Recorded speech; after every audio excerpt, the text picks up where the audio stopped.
আসসালামু আলাইকুম। ভর্তা প্রেমীদের জন্য আজকে নিয়ে এসেছি লাউ পাতা দিয়ে দারুণ মজার একটা ভর্তা রেসিপিটি ভালো লাগলে চ্যানেলটি সাবস্ক্রাইব করার অনুরোধ রইল।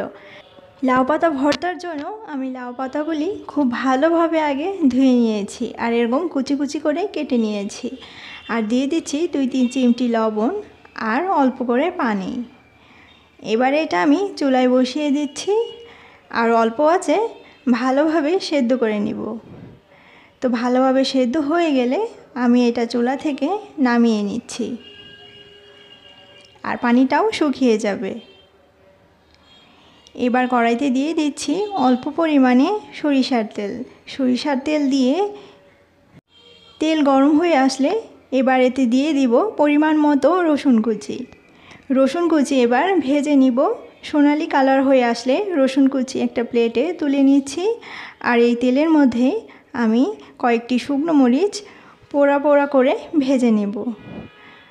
এবার আমি শুকনো মরিচে সামান্য লবণ দিয়ে মরিচগুলি হাত দিয়ে ভেঙে নেব। মরিচ নিতে হবে নিজস্ব পছন্দ ঝাল অনুযায়ী। এখানে শুকনো মরিচের পরিবর্তে কাঁচা মরিচও ব্যবহার করা যাবে। এবার আমি এতে দিয়ে দিচ্ছি সেদ্ধ করে রাখা লাউ শাকগুলি। এবার হাত দিয়ে ভালোভাবে কষলিয়ে নিব। এভাবে ভালোভাবে কষলিয়ে মেখে নিতে হবে। লাউর পাতাগুলো ভালোভাবে সেদ্ধ করার কারণে খুব ভালোভাবে এটা মিশে যাবে। এবার এতে অ্যাড করে দিচ্ছি বড় সাইজের একটা পেঁয়াজ কুচি আর দিয়ে দিচ্ছি ভেজে রাখা রসুন কুচি।